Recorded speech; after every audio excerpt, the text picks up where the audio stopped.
Olá, meus amores, sejam bem-vindos à nossa aula de língua portuguesa. Vamos relembrar, né, os temas mais importantes que a gente estudou no decorrer do ano e que vão cair na prova de recuperação. O primeiro tema que foi estudado lá no começo do ano é sobre fonemas, né? O que são fonemas? Fonemas, eles representam os sons que se juntam, né, e formam palavras. Então, a gente tem o som de cada letra, né, é o que a gente chama de fonema, certo? Então, quando a gente pronuncia uma palavra como, por exemplo, rato, a gente vai ter uma determinada quantidade de fonemas. No caso, a gente diz que rato tem 4 letras, né, e 4 fonemas. Como assim? Quando a gente pronuncia rato, nós temos Ra, o som do R, e o A, To, som do T e do O. Então, nós temos 4 fonemas, certo?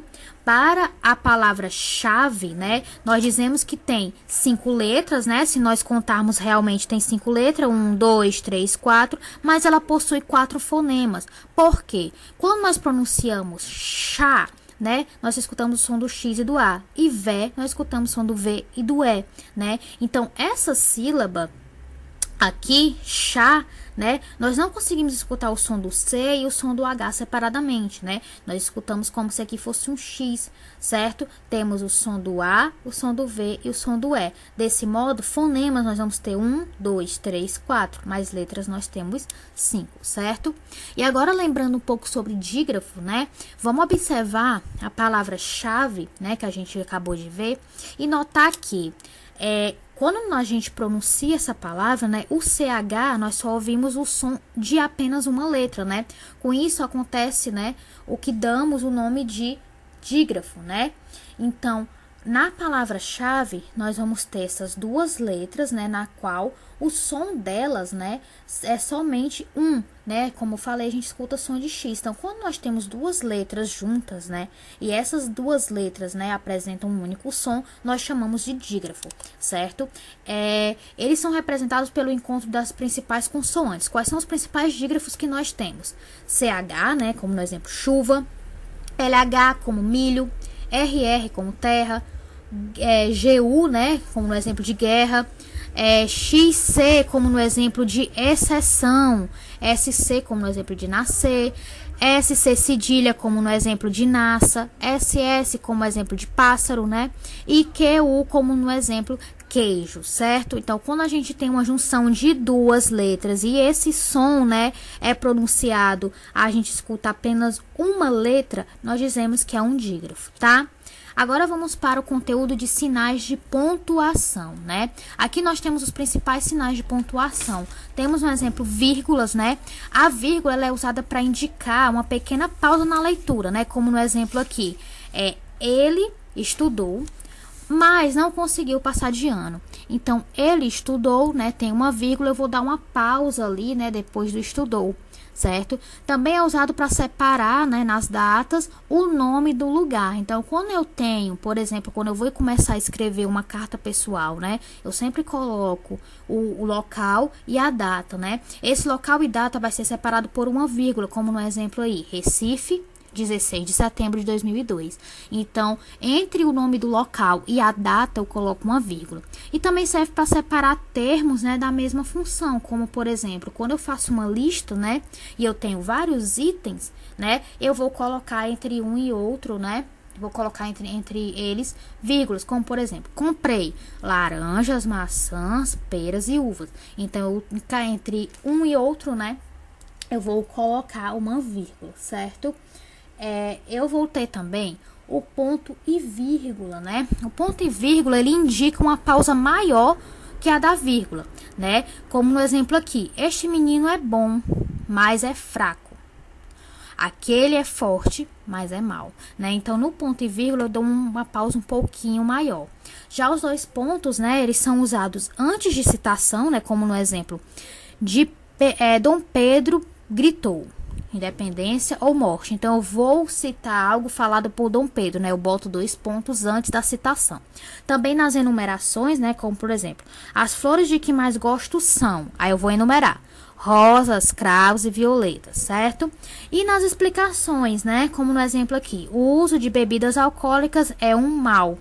Procure evitá-los se quiser ter saúde. Então, procure evitá-los é uma explicação, né? Do mau uso, né, da bebida alcoólica, certo?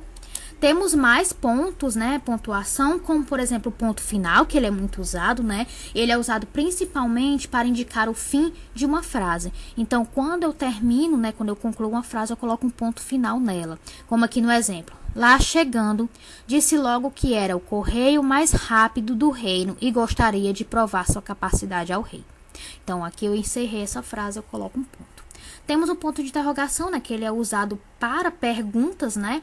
No final de uma pergunta eu sempre tenho que colocar um ponto de interrogação, como no exemplo aqui. Vocês estão loucos? Não sabe o que tem atrás desta porta? Eu estou fazendo uma pergunta, né? No caso aí são duas perguntas, então no final de cada pergunta eu coloco um ponto de interrogação. Temos também o ponto de exclamação, né? Que ele é usado nas frases exclamativas, né? Ou seja, para expressar sentimento. Como no exemplo aqui, ufa! Quase derrubei a xícara de chá. Então, nesse ufa, principalmente, né, tem esse ponto de exclamação, é para demonstrar que realmente a pessoa ficou aliviado, né? Ele traz esse sentimento para a leitura, certo? Agora vamos falar sobre os substantivos, né, próprios e comuns, vamos relembrar. Os substantivos próprios, gente, eles designam nomes de pessoas, lugares, instituições, né, individualmente. Então, eu tenho aqui, por exemplo, Maria Clara, o nome de uma pessoa, Joana, né, também nome de pessoa, Carlos, nome de pessoa, São Paulo, nome de uma cidade ou estado. Então, quando eu vou dar nome a pessoas, lugares ou instituições, eu vou colocar, né, com letra maiúscula inicial, certo? Então, o que está dizendo aqui, indicam, né, um nome particular de uma pessoa, né, um seu lugar. Então, portanto, os substantivos próprios, eles devem ser escritos com letra inicial maiúscula, tá? Já os nomes comuns, né, eles indicam todos os seres da mesma espécie, né? A sua escrita deve ser com letra inicial minúscula mesmo. Então, a gente tem exemplos aqui, livro, casa, bola. Esses são exemplos, né, de substantivos comuns, tá? Então, agora vamos passar para o conteúdo de adjetivo, né? Lembrando que adjetivo é a palavra que caracteriza o substantivo, né? Os adjetivos, eles concordam em número, né? No caso, se é singular ou plural, com o substantivo. Como, por exemplo, o menino preguiçoso, né? Se eu passar para o plural, fica meninos preguiçosos. Nessa frase aqui, o meu adjetivo é preguiçoso, né? Porque ele está dando característica ao menino. Já no exemplo, cama macia, né?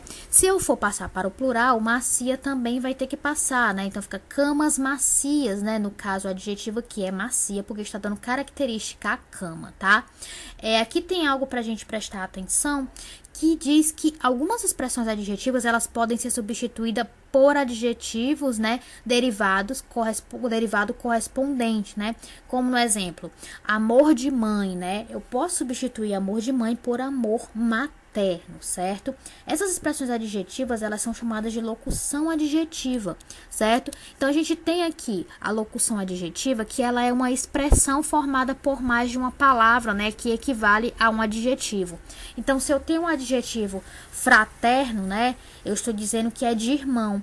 Então, eu posso muito bem dizer amor fraterno, como posso dizer amor de irmão. No caso de irmão, é locução adjetiva, porque tem mais de uma palavra, ó, para caracterizar esse amor. E fraterno, né, também é um adjetivo, né, mas não é uma locução adjetiva, porque eu só tenho uma única palavra, né. Aqui eu tenho de pai, que é locução adjetiva, porque eu tenho duas palavrinhas, né, para caracterizar. E aqui eu tenho paterno, que é só um adjetivo correspondente. Tenho de anjo, que é angelical, de cabelo, que é capilar, de ano, que é anual. Então, eu posso dizer, por exemplo, o meu salário do ano, né? Do ano é uma característica do salário, né? Eu estou caracterizando que salário é do ano, como eu posso dizer salário anual, né? Anual também é um adjetivo, mas a diferença é que, lembrem sempre disso, quando eu tenho duas palavras para caracterizar, né, o substantivo, né, eu chamo de locução adjetiva, como nesse caso de ano, né? E quando eu tenho, ou até mesmo mais de uma, né? Ou quando eu tenho uma única palavra para caracterizar, ela é um adjetivo comum, tá? Indo para nosso conteúdo de verbo, certo? Vamos lembrar que verbo é o quê? Ele é uma palavra que indica ação, estado, mudança de estado, né? Ou fenômeno da natureza, tá? O verbo, ele flexiona, né? Ou seja, ele altera a sua forma de acordo com as seguintes variáveis.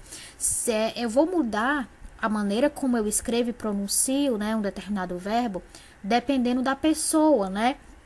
que é a pessoa? São os pronomes que a gente já estudou, né? Eu tenho primeira, segunda e terceira pessoa do plural e do singular. Então, eu tenho aqui eu, tu, ele ou ela, né? Que é a primeira, segunda e terceira pessoa do singular, né? Se eu for utilizar o verbo cantar, no presente eu digo eu canto, tu, né? Já fica tu cantas, né? Eu já mudo, né? A escrita e a pronúncia. Ele ou ela canta, né? Já se eu for falar no plural, né? Fica nós cantamos na primeira pessoa. Vós cantais, né? Na segunda pessoa, eles ou elas cantam, certo? Então, eu vou mudar dependendo da pessoa. Também posso mudar dependendo do número, né? Ou seja, se é singular ou plural. Por exemplo, eu canto, né? Eu estou falando apenas de mim, uma única pessoa. Mas se eu digo nós cantamos, eu estou falando de mim e de mais outras pessoas, né? Então, no caso, é mais de uma, ou seja, no plural.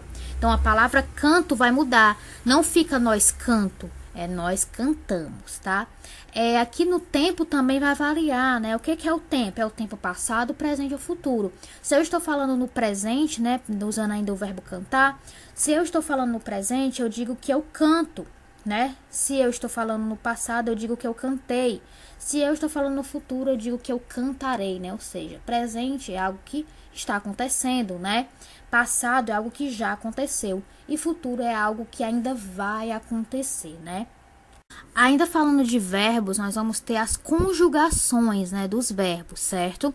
Temos os verbos de primeira conjugação. Quais são os verbos de primeira conjugação? São aqueles terminados em AR, como exemplo, cantar, andar, pular.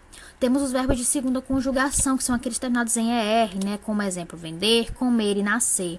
E temos também os verbos de terceira conjugação, que são aqueles terminados em IR, né? Como aqui no exemplo, sair, sorrir e cair, certo? Encerrando aqui o conteúdo de verbo, vamos para o nosso último conteúdo, né? Que é sobre advérbio, né? A gente lê aqui essa frase, né, que diz: hoje o desperdício de alimento ainda é bastante preocupante, né? É uma frase que tem no livro de vocês. Nós temos aqui em destaque o hoje e o bastante, né? Por quê? Porque eles são advérbios, né? No caso, o advérbio ele é uma palavra que modifica o sentido do verbo, né? Do adjetivo e de outro advérbio também. A gente tem vários tipos de advérbio, né? Nós temos o advérbio de lugar, como aqui exemplo, aqui, ali, perto, longe, dentro, fora, né? É um advérbio de lugar, certo? Nós temos o advérbio de tempo, como hoje, ó, aqui na frase, amanhã, ontem, cedo, tarde, agora. Temos o de modo, né? Bem, mal, assim, depressa, devagar. Todos eles, né? Eles representam o modo, né? O estado de alguma coisa, né? A gente tem também como advérbio de modo, né, os adjetivos, né, que a gente acrescenta no final mente, né, como por exemplo, o adjetivo calmo, acrescentando mente, fica calmamente. Numa frase, eu posso dizer, eu dirigi calmamente, né? Eu estou dando uma característica ao modo como eu dirigi e ao mesmo tempo eu estou alterando a frase, né? Porque eu posso dizer somente eu dirigi, né? Mas quando eu digo eu dirigi calmamente, eu estou dando uma outra informação, né, à frase. Então, quando eu dou uma outra informação, né, eu estou mudando o sentido daquela frase. No caso, eu estou dando um sentido de modo, né? E aí eu estou falando de advérbio de modo. Tem o de afirmação, sim, certamente, realmente. De negação, não, nunca, jamais. De dúvida, né? Talvez, acaso, possivelmente, provavelmente. De intensidade, né? Quando eu intensifico a frase, muito, pouco, bastante, mais, menos.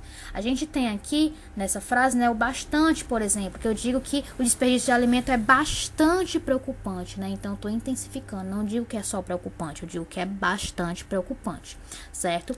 E assim nós encerramos, né, os nossos conteúdos, tá? Então, estudem bastante, certo? Estudem pelo livro também, aqui pela videoaula. Vocês também têm acesso aos vídeos que estão salvos na playlist, né, no canal da escola no YouTube. Só vocês irem no YouTube, né, e pesquisar Colégio Construir, e aí você vai ter acesso às playlists, a playlist do 4º ano, né, e lá vai ter todos os conteúdos, né, com os títulos, e você pode estar dando uma olhada também se você quiser, certo? Mas estudem, né, estudem bastante, que assim vocês vão se sair bem na prova, tá? Então é isso, meus amores, espero que vocês tenham gostado, um beijo, bons estudos!